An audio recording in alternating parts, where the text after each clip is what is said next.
നമസ്കാരം എല്ലാവർക്കും ഷെർലീസ് മൈക്രോ കിച്ചണിലേക്ക് വീണ്ടും സ്വാഗതം. ഇന്ന് നമ്മൾ പ്രിപ്പയർ ചെയ്യുന്നത് ഒരു ബീഫ് ബിരിയാണിയാണ്.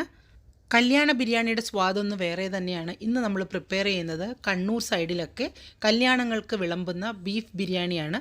അപ്പോൾ എങ്ങനെയാണ് ഇത് പ്രിപ്പയർ ചെയ്യുന്നതെന്ന് നമുക്ക് നോക്കാം. അതിനു മുമ്പ് നിങ്ങൾ ആദ്യമായിട്ടാണ് എൻ്റെ ഈ ചാനൽ കാണുന്നതെങ്കിൽ തീർച്ചയായിട്ടും ഇതൊന്ന് സബ്സ്ക്രൈബ് ചെയ്യുന്ന കാര്യം പരിഗണിക്കണം. ലൈക്കും കമൻസും ഒക്കെ തന്നെ എന്നെ ഒന്ന് പ്രോത്സാഹിപ്പിക്കുകയും വേണം. ബീഫ് ബിരിയാണി മാത്രമല്ല, മറ്റ് പലതരം ബിരിയാണി ഞാൻ ചാനലിന് വേണ്ടിയിട്ട് ഉണ്ടാക്കിയിട്ടുണ്ട്. അപ്പോൾ അതിൻ്റെ ആ പ്ലേലിസ്റ്റ് ഞാൻ ഈ ഡിസ്ക്രിപ്ഷൻ ബോക്സിൽ ഒന്ന് കോപ്പി പേസ്റ്റ് ചെയ്തേക്കാം. ആർക്കെങ്കിലും താല്പര്യം ഉണ്ടെങ്കിൽ ഒന്ന് കാണാം. ഇന്ന് നമ്മൾ പ്രിപ്പയർ ചെയ്യുന്നത് 1 കിലോ ബീഫിനുള്ള ബിരിയാണിയാണ്. നല്ല 5 വലിപ്പമുള്ള സവാള തൊലിയൊക്കെ കളഞ്ഞിവിടെ എടുത്തിട്ടുണ്ട്. അത് നല്ലതുപോലെ നൈസായിട്ട് അരിഞ്ഞെടുക്കണം. കയ്യിലുള്ള നൈഫൊക്കെ നല്ലതുപോലെ ഒന്ന് മൂർച്ച കൂട്ടിയതിന് ശേഷം മാത്രമേ അരിയാവുള്ളൂ. ഇതേ കനം കുറച്ച് വേണം നമ്മൾ അരിഞ്ഞെടുക്കാൻ. എന്തിനാണ് അങ്ങനെ അരിയുന്നതെന്ന് ചോദിച്ചാൽ ഇത് നമുക്ക് ഫ്രൈ ചെയ്തെടുക്കാനാണ്. കനം കൂട്ടി അരിയുവാണെങ്കിൽ നമുക്ക് ഫ്രൈ ചെയ്താൽ ശരിയാവില്ല. ഇനി നമുക്ക് വേണ്ടത് ഒരു വലിപ്പമുള്ള 10 വെളുത്തുള്ളിയാണ്. ഈ വെളുത്തുള്ളി നമ്മളൊന്ന് ചതച്ചാണ് എടുക്കാൻ പോകുന്നത്. അരിയോ മിക്സിയിൽ അരയ്ക്കോ ഒന്നും അല്ല ചെയ്യുന്നത്, ചതച്ച് തന്നെ എടുക്കണം. ഇനി നമുക്ക് വേണ്ടത് കുറച്ച് ഇഞ്ചിയാണ്. ഇഞ്ചിയും ഈ വെളുത്തുള്ളിയുടെ ഒരു പകുതി ഭാഗം മതി, അതും അതുപോലെ ചതച്ചെടുത്തു. ഇതൊരു 10 പച്ചമുളക് കൊണ്ട്, എരി അധികം വേണ്ടാത്തവർക്ക് 8 ആയാലും മതി. പച്ചമുളക് നമ്മൾ നല്ലതുപോലെ ഒന്ന് ചതച്ചെടുക്കുകയാണ്. ഇനി നമുക്ക് ഉള്ളി ഒന്ന് ഫ്രൈ ചെയ്തെടുക്കണം. അതിന് വേണ്ടിയിട്ട് പരന്ന ഒരു പാനാണ് ഞാൻ എടുത്തു വെച്ചിട്ടുള്ളത്. ചീനച്ചട്ടി ടൈപ്പ് ശരിയാവില്ല. ഇനി ഇതിലേക്ക് ഓയിലാണ് ഒഴിച്ചു കൊടുക്കുന്നത്. നമുക്കൊരു 100 ഗ്രാം ഓയിലാണ് ഞാനിപ്പോൾ ഒഴിച്ചിട്ടുള്ളത്. എന്നിട്ടൊരു 50 ഗ്രാം നെയ്യും കൂടെ. അപ്പം മിക്സ് ചെയ്തിട്ടാണ് ഇപ്പോൾ നമ്മൾ ഫ്രൈ ചെയ്യുന്നത്. നിങ്ങൾക്കിപ്പം നെയ്യ് മാത്രം മതിയെങ്കിൽ അങ്ങനെയും ചെയ്യാം.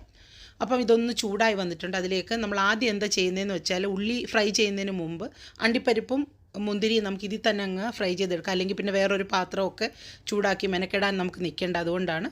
ഇനി ഈ മുന്തിരിയും കൂടെ ഒന്ന് നമുക്ക് പോപ്പ് ചെയ്തങ്ങ് എടുക്കാം. മുന്തിരിയും നല്ലതുപോലെ ഫ്രൈ ആയിട്ടുണ്ട്. ഇനി നമ്മൾ ഇതിലേക്ക് ആഡ് ചെയ്ത് കൊടുക്കുന്നത് ഉള്ളിയാണ് അരിഞ്ഞു വെച്ചേക്കുന്നത്. കൈ കൊണ്ട് നമ്മളിതൊന്ന് സെപ്പറേറ്റ് ചെയ്തിട്ട് വേണം ഇതിലേക്ക് ഇടാൻ. അപ്പം ഫ്രൈ ചെയ്യാൻ എളുപ്പമാണ്. അപ്പം ചൂടായി കിടക്കുന്ന എണ്ണയും നെയ്യും കൂടെ ചേർത്ത് അതിലേക്ക് നമ്മളിപ്പോൾ ഉള്ളി ഇട്ട് കൊടുക്കുവാണ്. ബിരിയാണി പ്രിപ്പയർ ചെയ്യുമ്പോൾ ഏറ്റവും കഷ്ടപ്പാടായിട്ട് തോന്നിയ ഒരു പാർട്ടാണ് എനിക്ക് ഈ ഉള്ളി ഫ്രൈ ചെയ്യുന്നത്. പക്ഷേ നമുക്ക് ഈ സ്റ്റെപ്പ് ഒരിക്കലും ഒഴിവാക്കാനും പറ്റില്ല. 20 മുതൽ 25 മിനിറ്റ് വരെയെങ്കിലും മിനിമം ഇതെടുക്കും. ഇപ്പം നമ്മുടെ ഉള്ളി ഒന്ന് ചെറുതായിട്ടൊന്ന് വാടി വന്നിട്ടുണ്ട്. അപ്പം നമ്മൾ ഇതിലേക്ക് 1 ടീസ്പൂൺ പഞ്ചസാരയാണ് ചേർത്ത് കൊടുക്കുന്നത്. പഞ്ചസാര ചേർക്കുന്ന സ്റ്റെപ്പ് നിങ്ങൾ ഒരിക്കലും ഒഴിവാക്കരുത്. ഇനി നമുക്കിതിലേക്ക് ഒരു 3-4 ചതച്ച ഏലക്ക കൂടി ചേർത്ത് കൊടുക്കാം. എന്നിട്ട് ഇത് വീണ്ടും നമുക്ക് ഫ്രൈ ആകുന്നിടം വരെ വെയിറ്റ് ചെയ്യാം. ഒരിക്കലും നമ്മൾ തീ ഓണാക്കിയിട്ടിട്ട് വേറെ കാര്യങ്ങൾക്ക് പോകരുത്. ഉള്ളി വല്ലാണ്ട് കരിഞ്ഞു പോവും. എപ്പോഴും നമ്മുടെ ഒരു ശ്രദ്ധ ഈ ഉള്ളി ഫ്രൈ ചെയ്യുന്നതിൽ വേണം. എനിക്ക് ഏകദേശം ഒരു 30 മിനിറ്റോളം വേണ്ടി വന്നു ഈ ഉള്ളി നല്ലതുപോലെ ഇതുപോലെ ഫ്രൈ ആയി വരാൻ. അപ്പോൾ ഇപ്പോൾ ഏകദേശം നല്ല ബ്രൗൺ കളറിലൊക്കെ ആയി വന്നിട്ടുണ്ട്. അപ്പോൾ തീ നമുക്കൊന്ന് കുറച്ച് കൊടുക്കാം. കരിഞ്ഞു പോകുന്നതിന് മുമ്പ് വേഗം തന്നെ നമ്മളിത് എടുക്കണം. എടുത്തതിന് ശേഷം ഒരു ടിഷ്യൂ പേപ്പറിലേക്ക് ഫ്രൈ ആയ ഉള്ളി ഇട്ടതിന് ശേഷം ചെറുതായിട്ട് നമുക്കൊന്ന് സ്പ്രെഡ് ചെയ്തിട്ട് കൊടുക്കാം. ഇങ്ങനെ സ്പ്രെഡ് ചെയ്തിട്ട് കൊടുക്കുന്നത് പെട്ടെന്ന് തന്നെ ഇതൊന്ന് ക്രിസ്പായി വരാൻ വേണ്ടിയിട്ട് കൂടിയാണ്. ഇനി ബീഫ് ഒന്ന് കുക്ക് ചെയ്യാനാണ് പോകുന്നത്. അപ്പോൾ ഒരു കുക്കർ അടുപ്പത്ത് വെച്ചിട്ടുണ്ട്. ചൂടായി വരുമ്പോൾ നേരത്തെ ഉള്ളിയൊക്കെ ഫ്രൈ ചെയ്ത് അതേ എണ്ണയാണ് യൂസ് ചെയ്യുന്നത്. ഇനി എണ്ണയൊന്ന് ചൂടാകുമ്പോൾ ഇതിലേക്ക് ഏലക്ക, പട്ട, ഗ്രാമ്പുവാണ് ചേർക്കുന്നത്. ഏലയ്ക്ക് ഒരു 8-9 പീസ്, ഗ്രാമ്പു അതുപോലെ തന്നെ ഒരു 3 പീസ്, പട്ടയും അതുപോലൊരു 3-4 ഇഞ്ച് കഷ്ണം ഇട്ട് കൊടുക്കാം. അതിനുശേഷം നമ്മൾ ഒരു സവാള നമ്മൾ അരിഞ്ഞത് ഇതിലേക്ക് ചേർത്ത് കൊടുക്കണം. നേരത്തെ എടുത്തു വെച്ചിരുന്ന 5 സവാളയുടെ കൂട്ടത്തിലുള്ളതല്ല ഇത്. സെപ്പറേറ്റ് ആയിട്ട് നമ്മളൊരു ഉള്ളിയും കൂടെ അരിഞ്ഞ് ഇതിൽ ചേർക്കണം. ഇനി നേരത്തെ നമ്മൾ ചതച്ച് വെച്ചിരിക്കുന്ന വെളുത്തുള്ളി ചേർത്ത് കൊടുക്കാം. ഒന്ന് പച്ചമണം മാറി വരുമ്പോൾ ചതച്ച് വെച്ചിരിക്കുന്ന ഇഞ്ചിയും കൂടെ ചേർത്തൊന്ന് വഴറ്റാം. ഇനി നമ്മൾ ചേർത്ത് കൊടുക്കാൻ പോകുന്നത് ചതച്ച് വെച്ചിരിക്കുന്ന പച്ചമുളകാണ്. പച്ചമുളകും ചേർത്തതിന് ശേഷം വീണ്ടും നമ്മളൊന്നും കൂടെ വഴറ്റുവാണ്. ഒരുപാട് സമയമൊന്നും വഴറ്റേണ്ട കാര്യമില്ല. പെട്ടെന്ന് തന്നെ ഇതിൻ്റെ പച്ചമണമൊക്കെ മാറിക്കിട്ടും. ഇനി നമ്മൾ ഇതിലേക്ക് ചേർത്ത് കൊടുക്കാൻ പോകുന്നത് നമ്മുടെ ചിക്കൻ ആവശ്യമായ പൊടികളാണ്. 2 ടീസ്പൂൺ കുരുമുളക് പൊടിയാണ്. 1 ടീസ്പൂൺ ഇട്ട് വീണ്ടും 1 ടീസ്പൂണും കൂടെ നമ്മൾ ആഡ് ചെയ്യുവാണ്. ഇനി നമ്മൾ ചേർത്ത് കൊടുക്കുന്നത് മല്ലിപ്പൊടിയാണ്. ഒരുപാടൊന്നും ഇടേണ്ട ആവശ്യമില്ല. 1 ടീസ്പൂൺ മല്ലിപ്പൊടി മാത്രമേ നമ്മൾ ഇടുന്നുള്ളൂ. അതിനുശേഷം നമ്മളിതിലേക്ക് ആഡ് ചെയ്ത് കൊടുക്കുന്നത് വീട്ടിൽ ഫ്രഷായിട്ട് പൊടിച്ചെടുത്ത 1 ടീസ്പൂൺ ഗരം മസാല പൗഡറാണ്. ഒരുപാട് പൊടികളൊന്നും ചേർക്കരുത്. ഇത്രയും പൊടികൾ മാത്രം മതി. നമ്മൾ മുളക് പൊടിയൊന്നും ചേർക്കുന്നില്ല. പച്ചമുളകിൻ്റെയും കുരുമുളകിൻ്റെയും എരി മാത്രം മതി. നമ്മുടെ ഈ ബീഫിന് നല്ല ടേസ്റ്റി ആയിരിക്കും. അപ്പോൾ ഈ പൊടികളും കൂടി ഇട്ടിട്ട് ഒന്ന് പച്ചമണം മാറുന്നിടം വരെ വഴറ്റാം. ഒരുപാട് സമയമൊന്നും ആവശ്യമില്ല. ഇനി നമ്മൾ ഇതിലേക്ക് ചേർത്ത് കൊടുക്കാൻ പോകുന്നത് തക്കാളിയാണ്. വലിയ 5 തക്കാളി നമുക്ക് ആവശ്യമുണ്ട്. ഇനി തക്കാളിയെല്ലാം നല്ലതുപോലെ ഒന്ന് അരിഞ്ഞെടുക്കാം. അതിനുശേഷം നമ്മളിപ്പോൾ വഴറ്റി വെച്ചിരിക്കുന്ന ഉള്ളിയിലേക്ക് ചേർത്ത് കൊടുത്തതിന് ശേഷം വീണ്ടും ഒന്ന് കുക്ക് ചെയ്യാം. ഒരുപാട് തക്കാളി അങ്ങ് ഉടയേണ്ട ആവശ്യമില്ല, എന്നാലും കുറച്ചൊന്ന് തക്കാളി ഉടഞ്ഞ് കിട്ടണം നമുക്ക്. ഇപ്പോൾ ഒരു ഏകദേശമായിട്ടുണ്ട്. ഇനി ഇതിലേക്ക് 1 കിലോ ബീഫാണ് ചേർത്ത് കൊടുക്കുന്നത്. കുറച്ച് എല്ലുള്ള പീസും കൂടിയാണ് ആഡ് ചെയ്യുന്നത്. എല്ലാം മാംസം മാത്രമല്ല, നല്ലതുപോലെ കഴുകി വെള്ളമൊക്കെ പോകാൻ വേണ്ടി വെച്ചിരുന്നതാണ്. എന്നിട്ടിത് തക്കാളിയുടെ ഉള്ളിയുടെ ഈ കൂട്ടിലേക്ക് ഇട്ടിട്ട് നല്ലതുപോലെ നമുക്കൊന്ന് വഴറ്റാം. ഇനി ഇതിലേക്ക് ചേർത്ത് കൊടുക്കുന്നത് ഒരു 1/2 കപ്പ് തൈര് ചേർത്ത് കൊടുക്കാം. ഒരു 125 ml ഉണ്ടാവും ഇത്. ഒരുപാട് പുളിയുള്ള തൈരൊന്നുമല്ല, നല്ല കട്ട തൈരാണ്. ഇനി ആവശ്യത്തിനുള്ള ഉപ്പ് ചേർത്ത് കൊടുക്കാം. ഞാനിപ്പോൾ ഇവിടെ ഒരു 1.5 ടീസ്പൂൺ ഉപ്പാണ് ചേർത്ത് കൊടുത്തിരിക്കുന്നത്. ഉപ്പൊക്കെ നിങ്ങളുടെ ആവശ്യത്തിനനുസരിച്ച് ചേർക്കാം, എന്നാലും ഒരു 1.5 ടീസ്പൂൺ മാത്രമേ ഇപ്പോൾ ചേർക്കുന്നുള്ളൂ. സാധാരണഗതിയിൽ ബീഫ് കുക്ക് ചെയ്യുന്നത് പോലെ 4-5 വിസിലല്ല നമ്മൾ കേൾപ്പിക്കുന്നത്. പകരം ഒരു 45 മിനിറ്റ് ചെറു തീയിലാണ് നമ്മളിത് കുക്ക് ചെയ്തെടുക്കുന്നത്.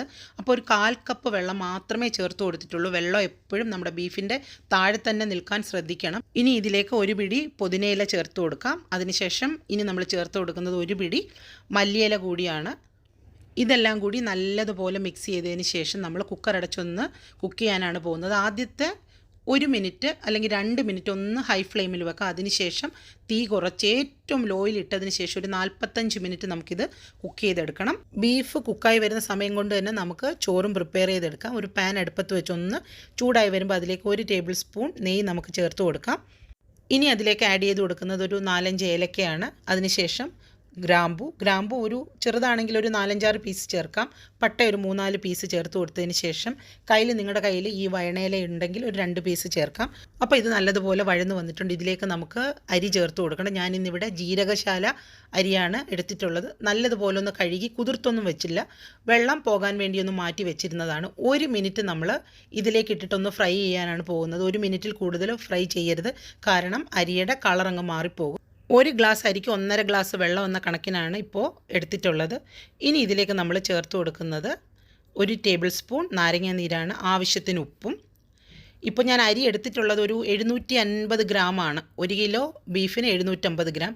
ഇപ്പോൾ നല്ലതുപോലെ തിള വന്നിട്ടുണ്ട് ഒരു മീഡിയം ഫ്ലെയിമിൽ വെച്ചിട്ട്. അപ്പോൾ ഇങ്ങനെ തിള വന്ന് തുടങ്ങിക്കഴിഞ്ഞാൽ ഏറ്റവും ലോയിലേക്ക് നമ്മളത് മാറ്റണം.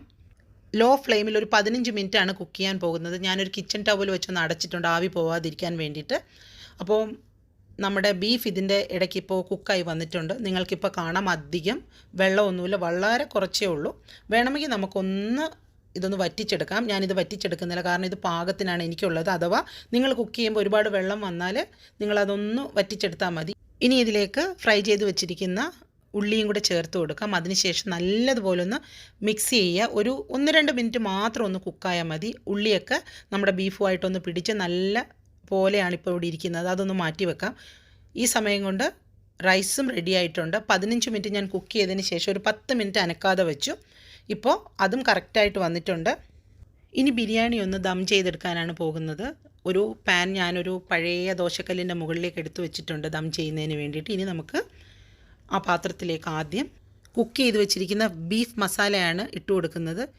ഇന്നിവിടെ സാധാരണഗതിയിൽ ചെയ്യുന്നത് പോലെ ബീഫ് ആ രീതിയിലല്ല ദം ഇടുന്നത്. ബീഫ് താഴെ മാത്രമേ ഉള്ളൂ. കല്യാണ വീടുകളിലൊക്കെ ചെയ്യുന്നത് പോലെ ആണ് നമ്മളിന്ന് ദം ഇടുന്നത്. ഇതിൻ്റെ മുകളിലേക്ക് ചോറ് മാത്രമാണിപ്പം ആഡ് ചെയ്ത് കൊടുക്കുന്നത്. ഇനി ഇതിലേക്ക് ചേർക്കുന്നത് വീട്ടിലൊക്കെ പൊടിച്ചു വെച്ചിരിക്കുന്ന നല്ല ഗരം മസാല ഒരു 1/4 ടീസ്പൂൺ ഈ ചോറിൻ്റെ മുകളിൽ നല്ലതുപോലെ ഇങ്ങനെ ഒന്ന് സ്പ്രിങ്കിൾ ചെയ്ത് കൊടുക്കാം. നേരത്തെ ഫ്രൈ ചെയ്ത് മാറ്റി വെച്ചിരുന്ന അണ്ടിപ്പരിപ്പ്, മുന്തിരി, ഫ്രൈഡ് ഓണിയൻ അതും കൂടെ കുറച്ച് ഇതിൻ്റെ മുകളിലേക്ക് നമുക്കിങ്ങനെ ഇട്ട് കൊടുക്കാം. ഇനി വീണ്ടും ബാക്കിയുള്ള ചോറും കൂടി ഇതിൻ്റെ മുകളിലേക്ക് സ്പ്രെഡ് ചെയ്യാം. ഞാൻ നേരത്തെ പറഞ്ഞു ജീരകശാല അരിയാണ് യൂസ് ചെയ്തിട്ടുള്ളതെന്ന്. നിങ്ങൾക്കിനി ജീരകശാല അരി ഇഷ്ടമല്ലെങ്കിൽ നോർമൽ രീതിയിലുള്ള ബസ്മതി റൈസും ആഡ് ചെയ്യാം. നേരത്തെ ചെയ്തതുപോലെ തന്നെ വീണ്ടും ആ ചോറിൻ്റെ മുകളിൽ നമ്മൾ ഒന്നും കൂടി ഗാർണിഷ് ചെയ്ത് കൊടുക്കാം. ഇപ്രാവശ്യം നമുക്ക് കുറച്ച് മല്ലിയിലയും പുതിനയിലയൊക്കെ ഒന്ന് ആഡ് ചെയ്യാം. ഇനി ഞാൻ കാണിക്കുന്ന കാര്യം തികച്ചും ഓപ്ഷണലാണ്, വേണമെങ്കിൽ മാത്രം ചേർത്താൽ മതി. റോസ് വാട്ടറോ ബിരിയാണി എസൻസോ കയ്യിലുണ്ടെങ്കിൽ ഒരു 2-3 ഡ്രോപ്പ് 1 ടേബിൾ സ്പൂൺ പാലിൽ ചേർത്തതിന് ശേഷം ചോറിൻ്റെ മുകളിൽ ഇങ്ങനെ ഒന്ന് സ്പ്രെഡ് ചെയ്ത് ഒഴിക്കാം. ചോറിനൊക്കെ ഒരു പ്രത്യേക മണം കിട്ടുന്നതിന് വേണ്ടിയിട്ടാണ്. അങ്ങനെ ചെയ്തില്ലെങ്കിലും നല്ല മണവും ടേസ്റ്റി ആയിട്ടുള്ളൊരു ബിരിയാണി തന്നെയാണിത്. ഞാൻ എന്തായാലും ഒരു അല്പം ഒന്ന് ആഡ് ചെയ്ത് കൊടുക്കുന്നുണ്ട്. അതിനുശേഷം 1 ടേബിൾ സ്പൂൺ നെയ്യ് കൂടി നമുക്കൊന്ന് സ്പ്രെഡ് ചെയ്ത് കൊടുക്കാം. കാരണം നെയ്യ് നമുക്ക് ബിരിയാണിക്ക് വളരെ ടേസ്റ്റ് കൂട്ടുന്ന ഒരു സാധനമാണ്. ഒരുപാട് നെയ്യൊന്നും നമ്മൾ ചേർത്തിട്ടില്ല ഇതുവരെ. ഇനി നമുക്കിത് അടച്ചു വെച്ചിട്ട് ഒരു 30 മുതൽ 40 മിനിറ്റ് വരെ ദം ചെയ്തെടുക്കാം. ഇപ്പോൾ ദമ്മൊക്കെ ഞാൻ പൊട്ടിച്ചിട്ടുണ്ട്. എന്തൊരു മണമാണെന്നറിയാമോ കിച്ചണിൽ. ഇനി ഈ ബിരിയാണി എങ്ങനെയാണ് മിക്സ് ചെയ്യുന്നതെന്ന് കാണിച്ചു തരാം. കല്യാണ സ്ഥലങ്ങളിലൊക്കെ അവരിങ്ങനെയാണ് മിക്സ് ചെയ്യുന്നത്. അതാണ് നമുക്ക് അത്രയും ടേസ്റ്റായിട്ട് അനുഭവപ്പെടുന്നത്. ഇതിൻ്റെ മുകളിലുള്ള വെള്ളച്ചോറെല്ലാം നമുക്കങ്ങ് എടുത്തു മാറ്റാം. തൽക്കാലം ഞാനിപ്പോൾ ഒരു പ്ലേറ്റിലേക്കുള്ളതാണ് കാണിക്കുന്നത്. കുറച്ച് വെള്ളച്ചോറ് അതിൻ്റെ മുകളിൽ നിന്നിങ്ങ് എടുത്തതിന് ശേഷം നമ്മൾ ബിരിയാണി പാത്രത്തിൻ്റെ താഴെയുള്ള ദം ചെയ്ത് വെച്ചിട്ടുള്ള ആ മസാല കുറച്ചെടുത്ത് നമ്മുടെ ഈ ചോറുമായിട്ടൊന്ന് മിക്സ് ചെയ്യാം. അങ്ങനെ മിക്സ് ചെയ്യുമ്പോൾ തന്നെ നമ്മുടെ ചോറിന് നല്ല കളർ വരും. നമ്മൾ ഇതിൻ്റെ അകത്ത് നിന്ന് കളറൊന്നും പ്രത്യേകിച്ച് ചേർത്തിട്ടില്ല, എന്നാലും നല്ല സുന്ദരമായ സ്റ്റൈലിഷ് ആയിട്ടുള്ളൊരു കളർ തന്നെ നമ്മുടെ ബിരിയാണിക്ക് വന്നിട്ടുണ്ട്. ഇനി ഈ സൈഡിലേക്ക് ആവശ്യമുള്ള ബീഫും മസാലയും നമുക്ക് വെച്ച് കൊടുക്കാം. ഇങ്ങനെയാണ് കല്യാണത്തിനുള്ള ബീഫ് ബിരിയാണി നമുക്ക് വിളമ്പി കിട്ടുന്നത്. അപ്പോൾ എല്ലാവർക്കും ഈ ബിരിയാണി ഇഷ്ടമായി കാണുമെന്നാണ് ഞാൻ പ്രതീക്ഷിക്കുന്നത്. എല്ലാവരും ഇത് ട്രൈ ചെയ്ത് നോക്കണം. ട്രൈ ചെയ്ത് നോക്കിയിട്ട് നിങ്ങളുടെ അഭിപ്രായങ്ങളും നിർദ്ദേശങ്ങളും ഒക്കെ കമൻറ്റ് ബോക്സിൽ വന്ന് അറിയിക്കണം. നിങ്ങളുടെ ഫാമിലിക്കും ഫ്രണ്ട്സിനും ഒക്കെ ഇതൊന്ന് ഷെയർ ചെയ്ത് കൊടുക്കാനും മറക്കരുത്. അപ്പോൾ മറ്റൊരു റെസിപ്പി അല്ലെങ്കിൽ വ്ലോഗുമായി വരുന്നത് വരെ എല്ലാവർക്കും bye from Shirley's micro kitchen.